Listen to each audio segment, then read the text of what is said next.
यह सवाल दरअसल भारत के शेयर बाजार से जुड़ा है। उस शेयर बाजार से जिसका नेटवर्थ जब कुलांचे मारता है तो फिर कोई रोकने वाला होता नहीं। और उस शेयर बाजार के नेटवर्थ के आश्रय जब भारत के बड़े बड़े कॉरपोरेट्स का नेटवर्थ इस देश की जीडीपी की तुलना में कई सौ गुना ज्यादा बढ़ते चला जाता है तो फिर इस देश में कोई आश्चर्य नहीं करता, सिर्फ यह मान लेता है कि दरअसल सरकार के साथ वो कॉरपोरेट खड़ा होगा। तो क्या भारत के भीतर के कॉरपोरेट और सत्ता के नेक्सस का खेल इस देश के शेयर बाजार को खत्म कर चुका है? यानी इस देश में करोड़ों निवेशक जो शेयर बाजार से जुड़े हैं वह सिर्फ और सिर्फ इसलिए पैसा लगाते हैं कि उन्हें इस बड़े बड़े कॉरपोरेट की हिस्सेदारी में से थोड़ा बहुत मुनाफा हो जाए और इस पूरे शेयर बाजार में लगे हुए पैसे का कोई असर भारत के किसी भी सेक्टर से जुड़ा हुआ नहीं होता है। यानी नौकरियां नहीं मिलेंगी, यानी इस देश में उत्पादन ठप रहेगा, यानी इस देश के भीतर का कोर सेक्टर नेगेटिव में होगा, भारत की जीडीपी डामाडोल होगी, महंगाई बढ़ रही होगी, बैंकों का इंटरेस्ट रेट कम होगा, लोगों की मुश्किलात, उनकी परेशानी ज्यादा से ज्यादा होगी। लेकिन इस देश के कॉरपोरेट का नेटवर्थ कम नहीं होगा। शेयर बाजार के अंक एक के बाद एक, कभी 100, कभी 1000, कभी 2000 अंक ऊपर चढ़ते हुए दिखाई देने चाहिए। क्या इसी आधार पर पूरा शेयर बाजार खड़ा कर दिया गया? और उसके बाद जब शेयर बाजार को लेकर एक रिपोर्ट ऐसी आती है जो खुले तौर पर यह बतलाती है कि दरअसल एक कंपनी ने कितनी गड़बड़ियां कर रखी हैं, तो उसके बाद इस देश के प्रधानमंत्री यह कहने से नहीं चूकते हैं, उन्होंने इस देश में लाल फीताशाही खत्म कर डाली। कानून का राज दरअसल अब बिल्कुल नए अंदाज में चलता है। इस देश में कोई फ्रॉड कर नहीं सकता है। शेल कंपनियों को खत्म कर दिया गया। और फिर वही रिपोर्ट दूसरी रिपोर्ट लेकर आती और बतलाती है कि दरअसल शेल कंपनियां भी चल रही है, हवाला रैकेट भी चल रहा है, कॉरपोरेट का मुनाफा कैसे बढ़ रहा है और उसमें भागीदारी जिसकी निगरानी होनी चाहिए उसी की है। यहीं से असल खेल इस देश के भीतर में शुरू होता है, क्योंकि सेबी का काम शेयर बाजार पर निगरानी रखने का है। लेकिन शेयर बाजार पर निगरानी रखने के बदले अगर सेबी और उसकी अधिकारी ही नहीं बल्कि उसके परमानेंट सदस्य, उसके चेयरमैन और बीएसई से जुड़े अधिकारी भी अगर इस गोरख धंधे में शामिल हो जाएं तो फिर बचेगा क्या? जनवरी 2023 में हिडेनबर्ग रिसर्च की एक रिपोर्ट आई। उस रिपोर्ट का असर यह हुआ कि सिर्फ 36 घंटों के भीतर 11.5 लाख करोड़ रुपए अडानी ग्रुप के शेयर बाजार में डूब गए। और इस देश के भीतर हड़कंप मच गया इस तरीके से कि शेयर बाजार में कैसे कोई कॉरपोरेट अपने मैनिपुलेशन के आश्रय चला सकता है। और उस मैनिपुलेशन को बरकरार रखने में जो सरकारी कंपनियां हैं, चाहे उसमें सरकार से जुड़े हुए एलआईसी का जिक्र कीजिए, एसबीआई का जिक्र कीजिए, इन्होंने पैसा उसी कंपनी के शेयर को दोबारा से बेहतरीन करने के लिए लगाया और उस शेयर को खरीद लिया। यानी नेक्सस किसी एक कंपनी की गड़बड़ी भर का नहीं, नेक्सस सिर्फ उस सेबी के चेयरमैन और जुड़े हुए अधिकारियों के गोरख धंधे और साथ जुड़कर काम करने भर का नहीं, बल्कि शेयर बाजार के भीतर सरकार और सरकार से जुड़ी हुई कंपनी जो पीएसयू के तौर पर है, उनका पैसा भी डाइवर्ट करके शेयर बाजार को किसी भी हालत में बरकरार रखना है, यह संदेश दिया गया। तो फिर मुंबई के स्पेशल ब्रांच जो एंटी करप्शन ब्यूरो का है, उसकी अदालत ने एंटी करप्शन ब्यूरो को निर्देश दिया कि अब आप एफआईआर दर्ज कीजिए। उस एफआईआर में इन तमाम बातों का जिक्र होना चाहिए कि सेबी का कानून क्या कहता है। इस बात का जिक्र होना चाहिए कैसे करप्शन होता है और कैसे मिली भगत होती है। उसमें इस बात का जिक्र होना चाहिए कि एक नियामक संस्था ही अगर गड़बड़ी करे तो फिर रास्ता क्या निकलेगा, यानी कार्रवाई कड़ी कैसे हो, इस दिशा में एफआईआर उसी रूप में तैयार होनी चाहिए। यह एफआईआर 6 लोगों के खिलाफ होगी। पहला नाम सेबी की चेयरमैन रही माधवी पुरी बुच, जो 48 घंटे पहले सेबी से रिटायर हुई हैं। 3 बरस तक यह सेबी में चेयरमैन रही। पहली महिला थी जो सेबी की चेयरमैन बनी, लेकिन पहली महिला इस रूप में भी थी कि पहली बार किसी प्राइवेट सेक्टर के व्यक्ति को लाकर यहां पर सेबी चेयरमैन बनाया गया। इससे पहले तमाम सेबी चेयरमैन जो होते थे वह आईएएस होते थे, सरकार के साथ काम करने वाले होते थे, लेकिन कॉरपोरेट के साथ काम करने वाले। माधवीपुरी बुच को जब सेबी का चेयरमैन बनाया गया तब यह सवाल बहुत हल्के फुल्के तरीके से खड़े किए गए थे, क्या वाकई जिस कॉरपोरेट के साथ ये जुड़ी रही, काम करती रही और उसके शेयर जो शेयर बाजार में होंगे उनसे लेकर क्या गोरखधंधा नहीं होगा? किसी ने ध्यान नहीं दिया।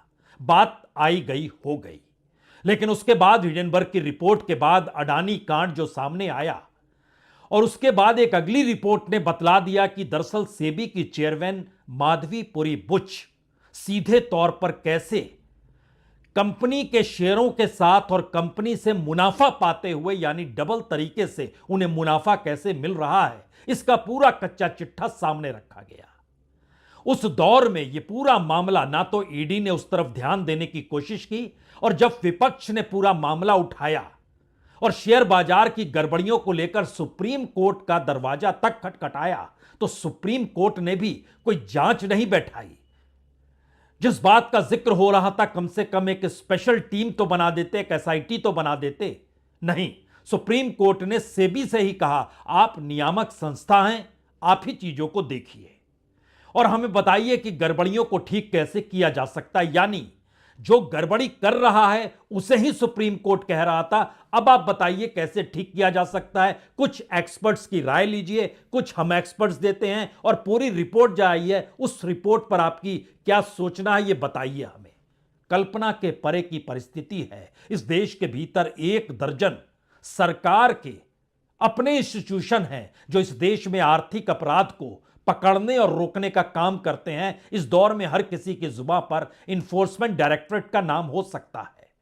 उसने भी कोई पहल नहीं की, सीबीआई ने कोई पहल नहीं की, और एक विसल ब्लोअर के जरिए, एक जर्नलिस्ट के जरिए जब यह मामला एंटी करप्शन ब्यूरो के स्पेशल कोर्ट में गया तो उस कोर्ट को यह डायरेक्शन देना पड़ गया कि दरअसल अब एफआईआर दर्ज होनी चाहिए, क्योंकि लगता ऐसा है कि लार्ज स्केल पर फाइनेंशियल फ्रॉड हुआ है, रेगुलेटरी वायलेशन हुआ है, करप्शन हुआ है।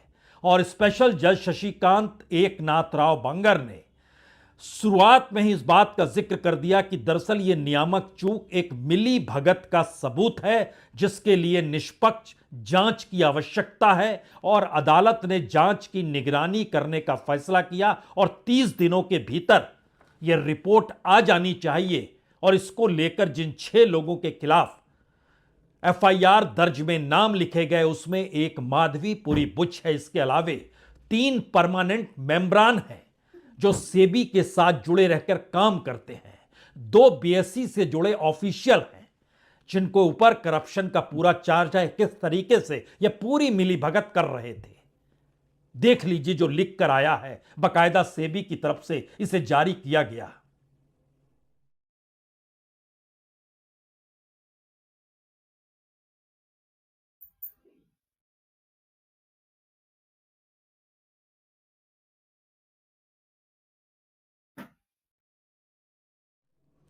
तो इस प्रेस रिलीज में जानकारी दी गई है कि किस किस के खिलाफ एफआईआर दर्ज करने के आदेश हैं और अब इसमें अदालत को कार्रवाई करनी चाहिए। और एक निष्पक्ष जांच का जिक्र करते हुए कहा गया है कि कुल 6 अधिकारी, यानी चेयरमैन के साथ 3 परमानेंट मेंबर और 2 बीएसई से जुड़े अधिकारी हैं।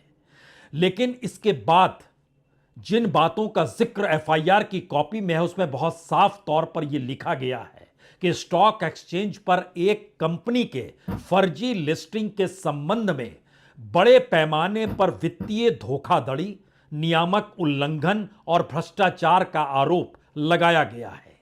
उस आरोप के साथ जो बातें कही गई उसमें यह दावा किया गया है कि सेबी के अधिकारी अपने वैधानिक कर्तव्यों से पूरी तरीके से विफल रहे, बाजार में हेर फेर की सुविधा उन्होंने दे डाली और निर्धारित मानदंडों को पूरा नहीं करने वाली कंपनी की लिस्टिंग की अनुमति देकर कॉरपोरेट को धोखाधड़ी करने के लिए सक्षम बना दिया। यानी जिस सेबी का काम था कि वहां कोई गड़बड़ी ना हो, उसने कैसी पूरे सिस्टम को क्रिएट किया जिससे यह साफ तौर पर लगे कि दरअसल जो धोखाधड़ी कर सकता है खुलकर कर ले। और इस दौर के शेयर बाजार का सच शायद इसीलिए बड़ा त्रासदीदायक है और लोगों का भरोसा उठने लगा है, और शायद इसीलिए सरकार के जमीन तले जमीन खिसक रही है। पैर तले जमीन ये खिसक अगर रही है तो इसीलिए उसने इस बार किसी कॉरपोरेट के व्यक्ति को सेबी चीफ नहीं बनाया। 48 घंटे पहले जो ऐलान हुआ वो तुहिन कांत पांडे जी का ऐलान हुआ। तुहिन इससे पहले डिसइन्वेस्टमेंट से जुड़े थे। जनवरी के महीने में उनको फाइनेंस सेक्रेटरी के पद पर लाया गया और उसके बाद उन्हें सेबी चीफ बनाया गया। यानी पुरानी परंपरा में सरकार को लौटना पड़ा कि कॉरपोरेट का खेल शेयर बाजार का खेल नहीं हो सकता है। इस देश के भीतर छोटे छोटे निवेशक जिनकी तादाद 1 करोड़ से ज्यादा है, उनके साथ जो धोखाधड़ी और जो ठगी होती है उसमें सेबी ही अगर मशगूल हो गई ऐसी व्यवस्था बनाने में कि जो पैसा लगा रहा है, जिस तौर पे लगा रहा है, वह मुनाफा बनाता चला जाए और पूरा बुलबुला ऊपर उफनते चला जाए। इसीलिए ध्यान दीजिए, इस दौर में शेयर बाजार जो ढहढाकर गिरते चला जा रहा है वह दरअसल उस मैनिपुलेशन का ही असर है जो कि कॉरपोरेट को मुनाफा देने के लिए, कॉरपोरेट के साथ संग खड़े होकर ठगी करने की दिशा में, करप्शन को बढ़ाने की दिशा में सारे खेल से भी कर रहा था। तो हो सकता है यह सवाल आपके जहन में इस दौर में जरूर हो, क्या वाकई सेबी की चेयरमैन माधवीपुरी बुच ने अगर कॉरपोरेट कंपनियों को लाभ पहुंचाया जिनके साथ वो जुड़ी रही, जो पूरी रिपोर्ट थी और उसमें वो खुद शेल कंपनी से जुड़े थे, उनके पति का जिक्र हुआ, इस बात का भी जिक्र हुआ कि अडानी के भाई भी किस रूप में जुड़े रहे और शेल कंपनियों के आश्रय कैसे पैसा ट्रांसफर होता रहा और नेटवर्थ को बढ़ाने की दिशा में क्या क्या कार्य हुए, उसी के आश्रय पूरे शेयर बाजार का बुलबुला फूटते चला गया और एक झटके में पिछले 5 महीनों में तकरीबन 90 लाख करोड़ रुपए डूब गए। तो क्या यह सब सिर्फ और सिर्फ ऐसी सिचुएशन थी जिसको खड़ा किया गया? यानी भारत की इकोनॉमी दुनिया में तीसरे नंबर पर हो जाए, उस नेटवर्थ में तो तमाम कॉरपोरेट का पैसा भी शामिल है, वही तो देश का पैसा होगा।